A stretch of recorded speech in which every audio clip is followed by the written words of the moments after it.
পশ্চিম মিশিগানে শিশুদের মধ্যে ফ্লু আক্রান্তের সংখ্যা বাড়তে শুরু করেছে। জ্বর, কাশি ও শ্বাসকষ্টের উপসর্গ নিয়ে হাসপাতালে ভিড় বাড়ছে ছোট রোগীদের।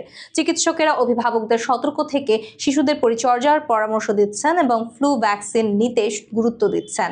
সতর্ক না হলে পরিস্থিতি আরও জটিল হতে পারে বলে আশঙ্কা করা হচ্ছে।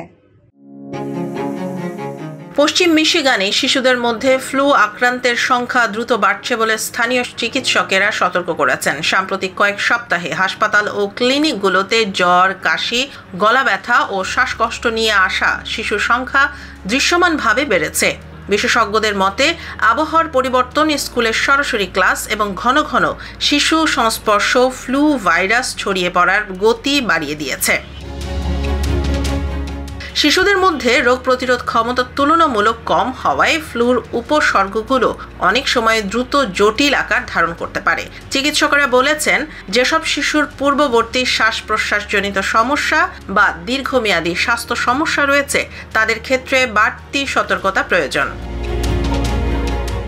স্থানীয় স্বাস্থ্য কর্তৃপক্ষ পরিবারগুলোকে শিশুদের সুরক্ষায় কিছু নির্দেশনা দিয়েছে।